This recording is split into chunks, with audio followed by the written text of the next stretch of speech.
Olá, eu me chamo Anderson Falcão, sou designer, criador e fundador da plataforma Design para a Vida, sou baiano, estou à frente do escritório OF Design Total, criamos e realizamos também a Semana Design de Salvador, que ocorreu a primeira edição em 2019. Estou honradamente diretor de projetos na ADP, Associação de Designers de Produto, que promove esse bate-papo sobre design social no qual eu fui convidado para falar um pouco da plataforma Design para a Vida, né, projeto do qual eu comecei a pensar e trabalhar há 10 anos. E ao longo do tempo esse projeto foi se consolidando em algumas frentes, e um dos motivos de estarmos falando dele hoje é em virtude de um dos projetos dos quais o Design para a Vida tem promovido, que é o Design para a Vida Coeducação. Mas para falar do Design para a Vida, Coeducação, eu prefiro começar pelo projeto Design para a Vida, até para poder contextualizar o caminho, né, que nós percorremos para chegar no Design para a Vida Coeducação. O primeiro ponto que eu quero tratar, levantar, é o design como verbo. O Design para a Vida pensa no design como verbo e não o design como substantivo, né? De modo que imaginamos o design como uma ação de fato para que se possa alcançar resultados sociais positivos. O design com foco em impactos positivos para a sociedade, o design com foco no desenvolvimento. Quando o projeto nasceu, lá em 2010, a ideia basicamente era se discutir o papel social do design. E ao longo dos anos, eu especialmente fui me dando conta de que se nós continuássemos apenas apontando esta direção de qual o papel do design social, qual o papel do design para impactos sociais, ou qual o papel social do design, nós iríamos incorrer no erro do que eu gosto de chamar de mundo de Alice dos designers. Porque se você não tem investimento, você não consegue realizar. Se você não tem relacionamento com o mercado, com os meios de comunicação, com os próprios designers, com a indústria, ou seja, com diversos atores, com o governo, nós não conseguimos dar escalabilidade, não conseguimos transformar muitas vezes em realidade ideias que muitas vezes são muito inovadoras. Então, o design, no meu ponto de vista, ele já é naturalmente a base da inovação. Eu não vejo inovação sem design. Do mesmo jeito que hoje, muitas vezes você não vai ver inovação sem tecnologia. Então, e aí tecnologia não apenas entendendo-se, claro, tecnologia computacional. E nessa perspectiva, à medida que nós começamos a refletir o papel social do design, nós fomos encontrando falhas nesse pensamento se nós não caminhássemos na direção de realizar, de agir de fato. E é por isso que eu gosto de pensar no design como verbo, né, como uma ação e não como um substantivo. E aí, em linhas gerais, o Design para a Vida ele é o design com foco no desenvolvimento sustentável. É você pensar no design como um ativo capaz de proporcionar, de ajudar a gerar desenvolvimento sustentável, seja desenvolvimento social, econômico, cultural, humano, e com isso resultar em impactos positivos para a sociedade como um todo. Pensando nessa direção, eu entendo que o nosso objetivo é melhorar a condição humana através do design e tornar possível a ideia de um mundo melhor para as pessoas, né? Quando nós começamos a refletir sobre o papel social do design, nós nos demos conta deste aspecto, né? De que como e que caminhos o design pode percorrer para alcançar esses impactos positivos e, de fato, não está apenas desenvolvendo produtos, design gráfico, web design, design de serviço e tantos outros tão importantes para a sociedade, não desmerecendo nenhum dos papéis que o designer e o design compõem para a sociedade contemporânea, mas sobretudo a importância dele para todas essas problemáticas, muitas vezes bastante complexas, que esta mesma sociedade contemporânea construiu, né? E que muitas vezes, por um erro até de design ou de engenharia ou de pensamento simplesmente, nós estávamos gerando novos problemas. É como eu gosto de ouvir o Christian Ullman, designer argentino radicado em São Paulo, quando ele diz que o lixo, por exemplo, é um erro de design, ou seja, um erro de falta de previsibilidade. No momento em que nós não prevemos o erro, automaticamente nós vamos gerar resultados ou impactos negativos para a nossa sociedade. E o lixo é um deles. É quando nós olhamos para uma bandeja que vai levar os frios para casa do supermercado, uma bandeja de isopor, que é basicamente feita para ser um lixo, né? Para ser um resíduo completamente descartável, porque ele sai do mercado, chega na sua casa, você tira daquela bandejinha de isopor com um papel filme plástico, coloca numa Tupperware e imediatamente depois ela vai para o lixo. Então esse é um dos pontos dos quais o design pode, né, contribuir, colaborar com resultados positivos e não negativos. E aí, ainda falando do design para a vida e desse percurso que nós fizemos de 2010 até aqui, enquanto eu me dava conta ali, eu estou à frente de um escritório de design há 14 anos, sou filho de designer e cresci e convivi com o mercado, com o meio, e quando há 10 anos essa expressão surgiu para mim, e é engraçado e curioso dizer que essa expressão nasceu de um sonho. E eu acordei de manhã com a expressão design para a vida e disse: meu Deus, o que é que isso significa para mim? Eu estava num momento de incômodos e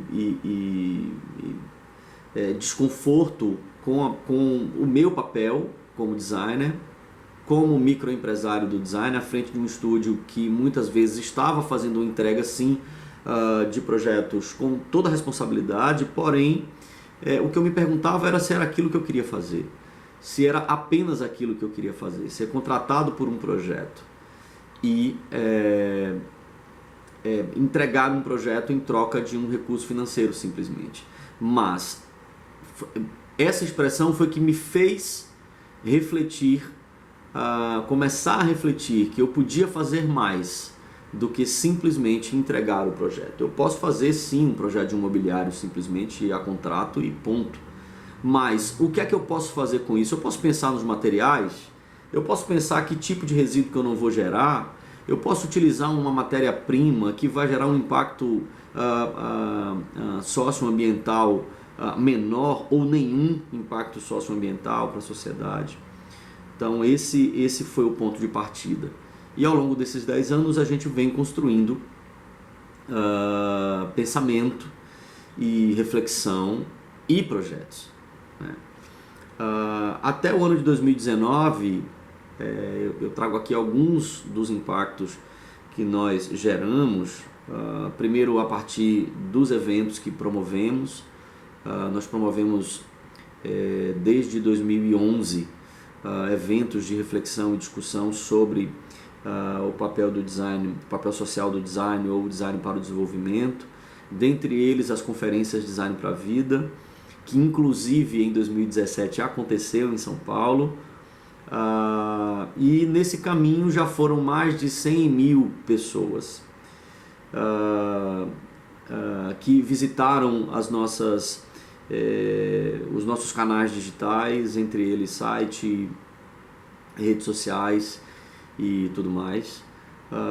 Foram mais de 3 mil seguidores em nossas redes sociais. São mais de 2 mil pessoas influenciadas entre 2010 e 2020. E mais de 1.000 participantes entre as conferências com representantes de norte a sul do país, com designers brasileiros e também de fora. Uma interlocução que o Design para a Vida tem se preocupado em ter com diversas instituições, tanto no Brasil quanto fora, né? Entre elas o Centro para o Design, a própria ADP, a HU2 Design na França, o IAD, Instituto de Arte e Design de Portugal, dentre tantos outros, né?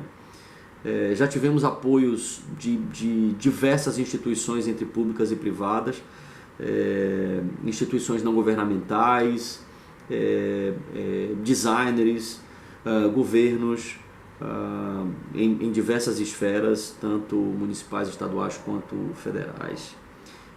Já tivemos ao longo desses anos diversas citações nos mais variados tipos de veículos de comunicação. Em 2016 se tornou meu projeto de pesquisa para o mestrado, né? E ao longo dos últimos anos já impactamos mais de 100 crianças com o projeto Design para a Vida e Educação, ou Coeducação, né? E neste ano estamos fundando, em processo de fundação do Instituto Design para a Vida, né? O nosso alvo nessa perspectiva, eu diria e entendo que é desenvolver pessoas,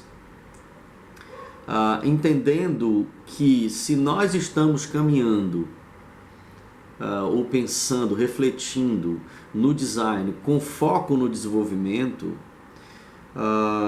desenvolver pessoas é o melhor caminho para a gente alcançar este impacto maior que é o desenvolvimento sustentável.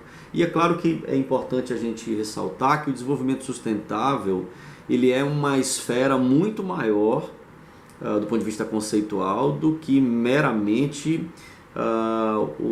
os impactos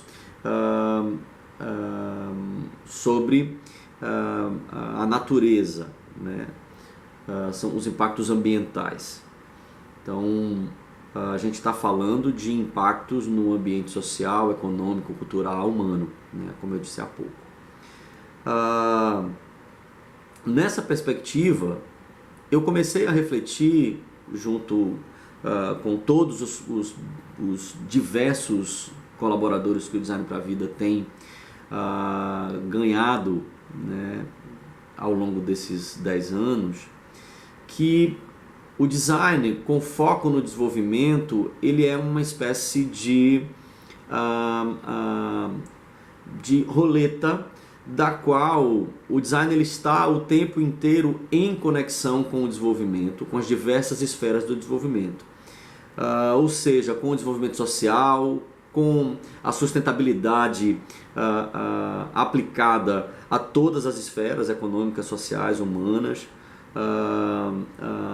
É o design em diálogo com as políticas públicas, com a cocriação, com a educação, com a tecnologia e inovação e com o ambiente social. À medida que nós aplicamos metodologia de design, trazendo estes outros conceitos para os nossos projetos, inevitavelmente nós vamos gerar crescimento e desenvolvimento, né? E aí, de novo, gosto de repetir: desenvolvimento econômico, humano, cultural, social, e consequentemente impactos sociais positivos, né? Então a abordagem do design tem sido usada na nossa perspectiva para promover a qualidade de vida e facilitar interações entre aspectos econômicos, tecnológicos, sociais, culturais e ambientais da sociedade contemporânea, né? Consequentemente, o design inovador passou a ser um elo catalisador para a elaboração de estratégias de desenvolvimento que sejam adaptadas à realidade do século XXI, né? E melhor respondam a essas necessidades das quais todos nós, né, temos clareza na nossa vida contemporânea. Então, pensando nessa linha, o que nós começamos a nos dar conta é que o ambiente do qual a gente está pensando e caminhando, ele é um ambiente de colaboração, de cocriação e de coaprendizagem. E aí, claro, né, falar em colaboração, cocriação e coaprendizagem, né, não há melhor caminho senão pela educação. Então, ao longo dos últimos 10 anos, à medida que a gente começou a pensar nessa perspectiva de pensar os nossos projetos de design através do Design para a Vida, e nos demos conta de que a educação era o ambiente mais fértil para isso, é então que surge o Design para a Vida com a educação, né? Pensando nesse ambiente de cocriação, colaboração e coaprendizagem, tá? E o que de fato pensar o design para a vida com a educação no ambiente da educação, né?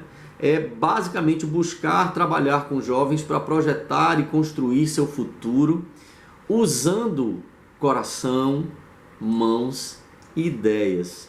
Pegar o que eu gosto de pensar, o brilho bruto da juventude, para poder lapidar esta pedra bruta, aplicando metodologia de design, ou ensinando, ou compartilhando, colaborando com a metodologia de design e através da metodologia de design com esses jovens, para que a gente possa então pensar em projetos conjuntos que possam gerar impactos positivos para a sociedade, né? Resumidamente, a proposta do Design para a Vida com a Educação visa desenvolver um trabalho de pesquisa de campo, diálogo, interação entre artistas, artesãos, estudantes, né?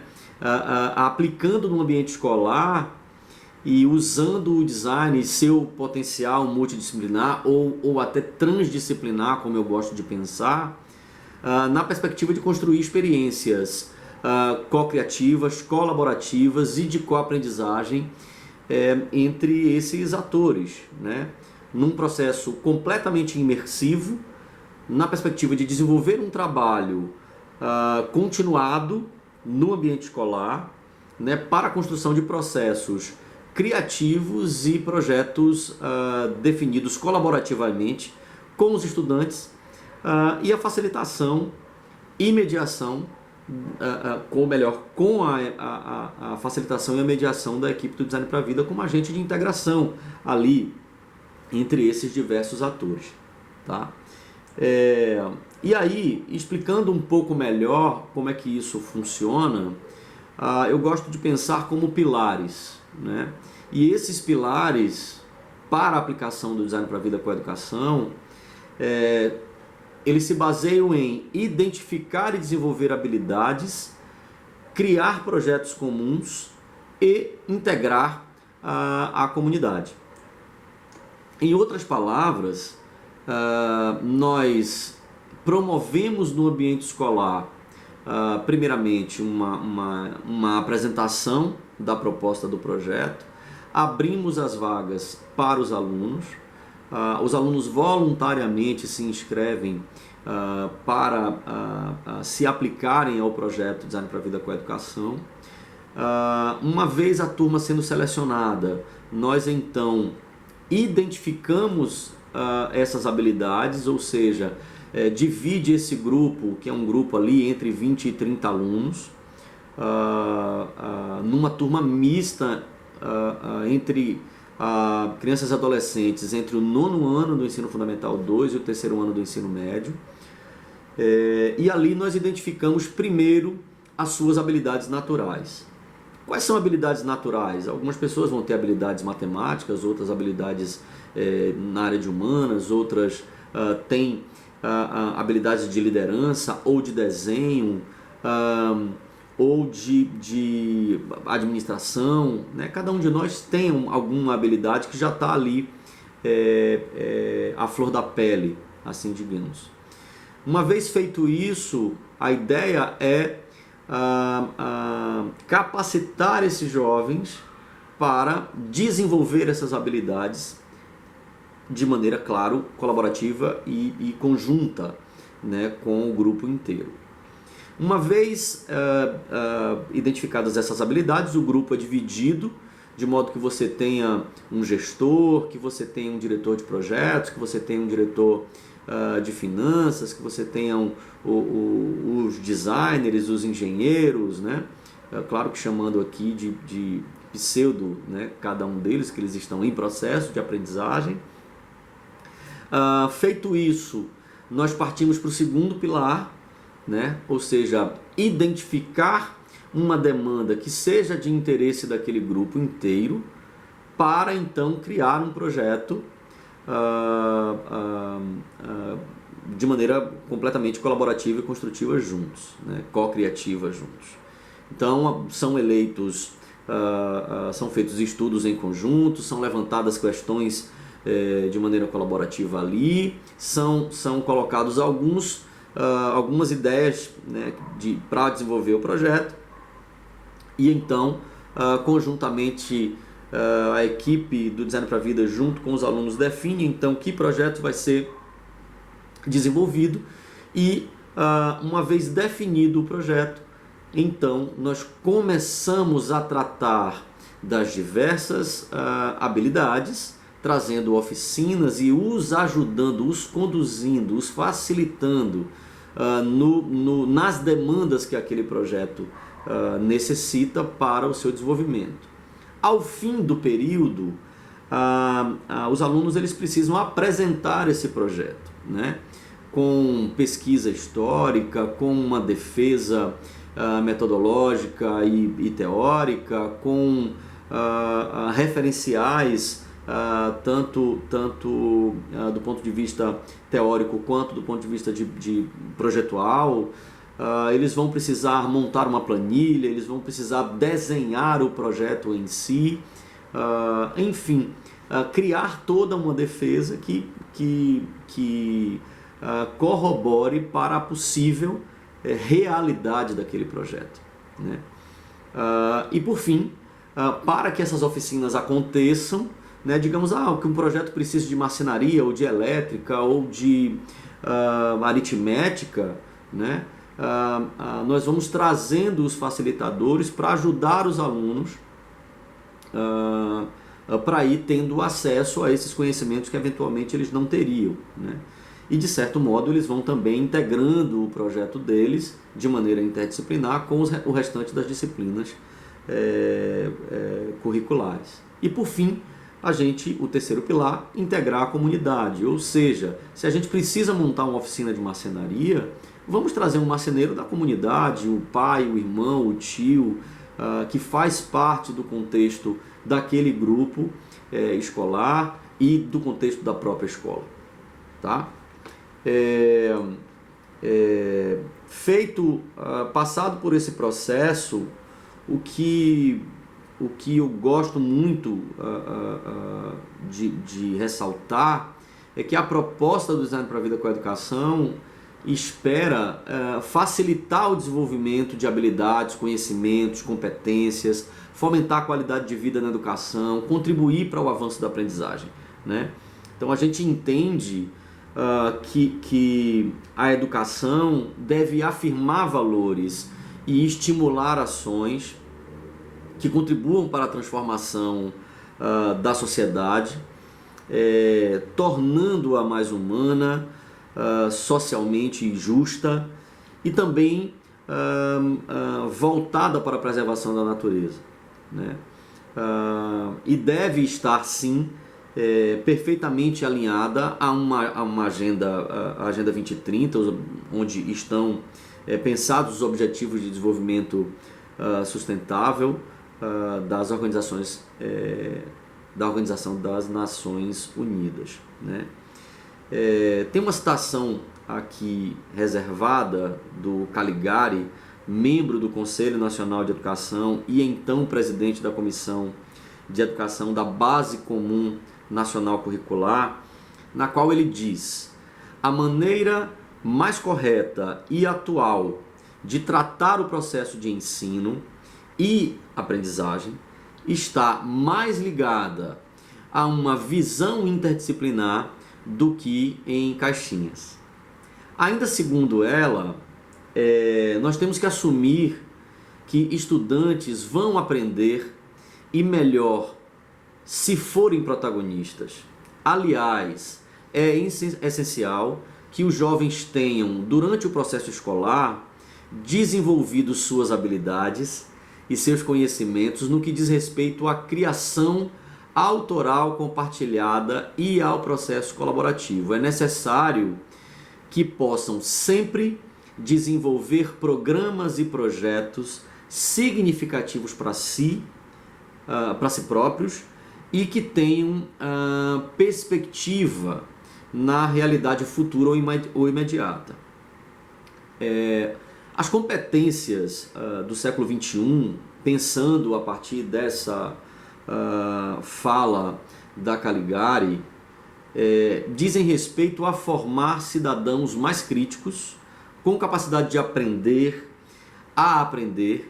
de resolver problemas, de ter autonomia para tomada de decisões, cidadãos que sejam capazes de trabalhar em equipe, respeitar o outro, o pluralismo de ideias, que tenham a capacidade de argumentar e defender seus pontos de vista.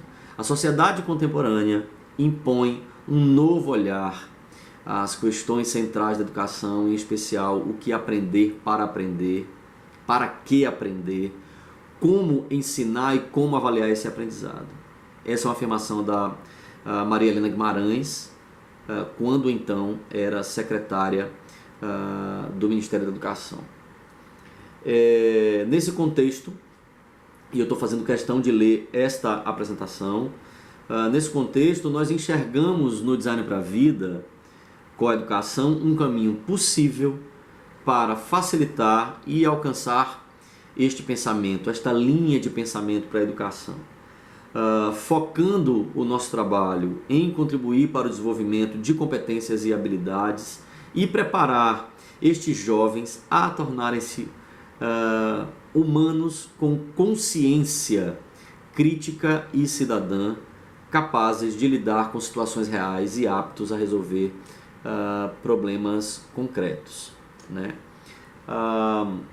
E aí, nesse contexto, o Design para a Vida com a Educação busca atender às 10 diretrizes curriculares da nova Base Nacional Comum Curricular, ou conhecida popularmente como BNCC.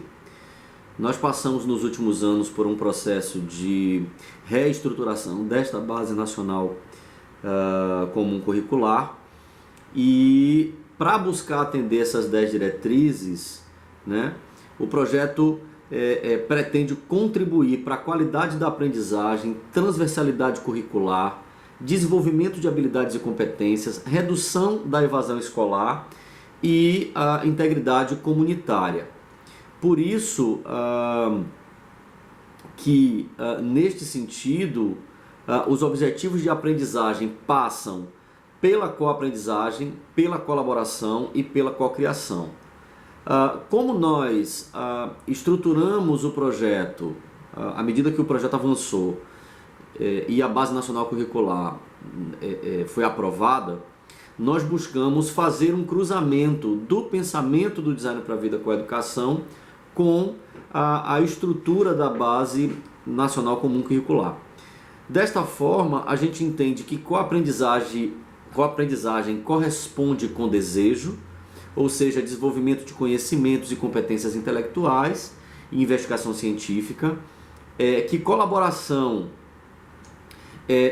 corresponde à viabilidade, ou seja, desenvolvimento de competências e comunicacionais e empreendedorismo, e que a cocriação corresponde à aplicação, né? Ou seja, mediação, intervenção sociocultural, pessoal, emocional e processos criativos.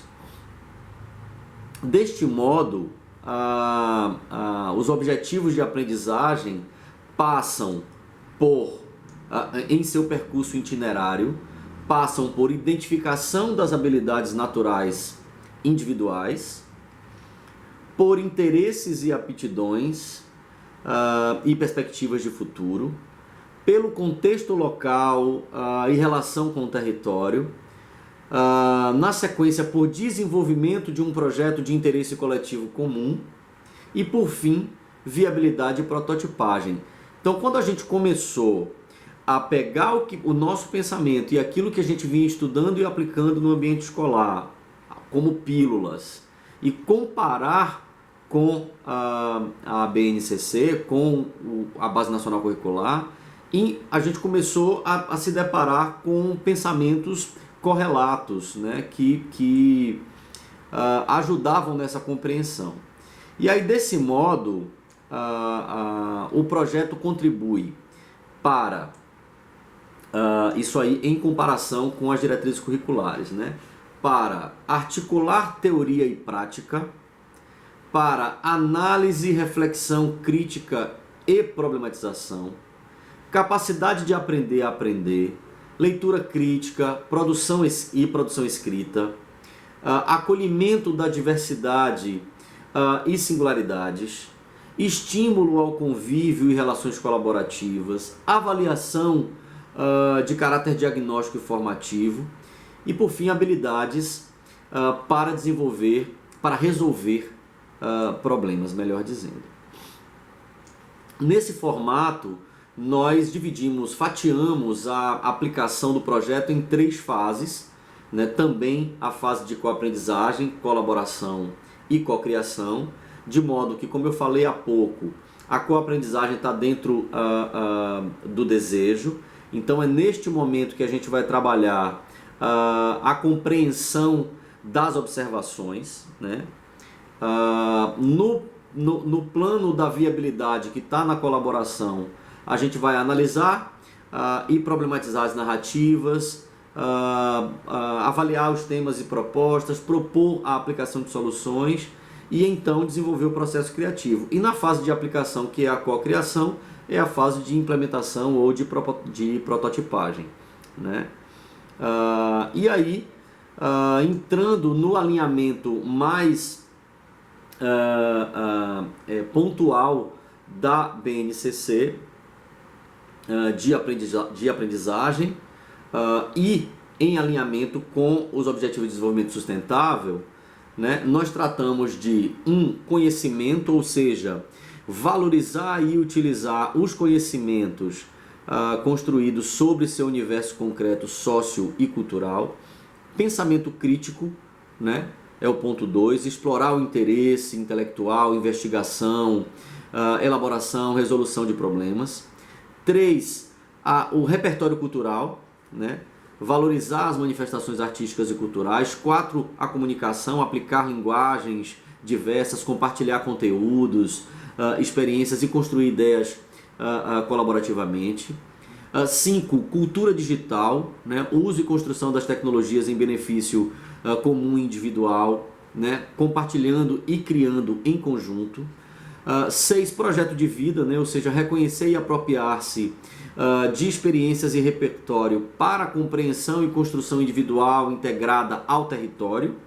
7, argumentação, né? Com base em fatos confiáveis, propor e defender ideias de interesse comum apoiadas nos objetivos de desenvolvimento sustentável. 8.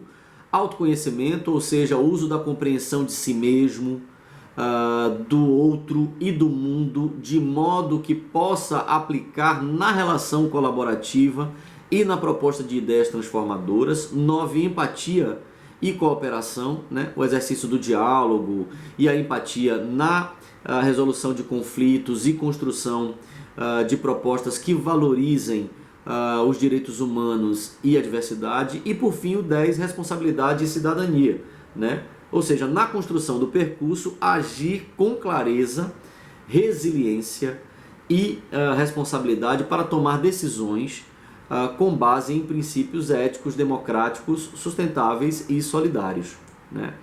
Dessa forma, o projeto ele não só se alinha com a Base Nacional Comum Curricular, como também com a Agenda 2030 dos Objetivos de Desenvolvimento Sustentável, né? Em que o projeto está comprometido a integralizar, né, com essa Agenda 2030, que contempla os 17 Objetivos de Desenvolvimento Sustentável. E por fim, por que é que a gente entende que o Design para a Vida com a Educação ele é um referencial estrutural nesse ambiente que, como eu disse lá no início, é o ambiente que nós entendemos como mais fértil? Principalmente porque nós acreditamos que o Design para a Vida ele cria caminhos de diálogo e interação entre arte e design, especialmente para jovens e adolescentes, e promove a aplicação de metodologia de design no ambiente escolar, né? Considerando de altíssima relevância para o desenvolvimento, sobretudo, da capacidade de resolução de problemas e de propor soluções inovadoras com impactos positivos para a sociedade. Ou seja, cumprindo de fato o objetivo central do que é a plataforma Design para a Vida. Eu quero agradecer imensamente a todos vocês que estão se permitindo compartilhar desse conhecimento com a gente e me colocar completamente à disposição. As nossas redes sociais estão disponíveis. O site do Design para a Vida está neste momento em reformulação, mas se você quiser guardar este endereço, né, é designparavida.org, né, mas temos também as nossas redes sociais que você pode encontrar como Design para a Vida, ou mesmo a minha rede social direta, você pode encontrar como eu, Anderson Falcão. Eu agradeço a toda a organização da ADP e do DW, e toda a nossa equipe e diretoria, toda a equipe do DW 2020 neste formato completamente inovador, e agradeço a você que se permitiu passar esse tempo refletindo um pouco sobre esse projeto, do qual eu tenho muito orgulho e gratidão por tê-lo recebido de presente. Muito obrigado.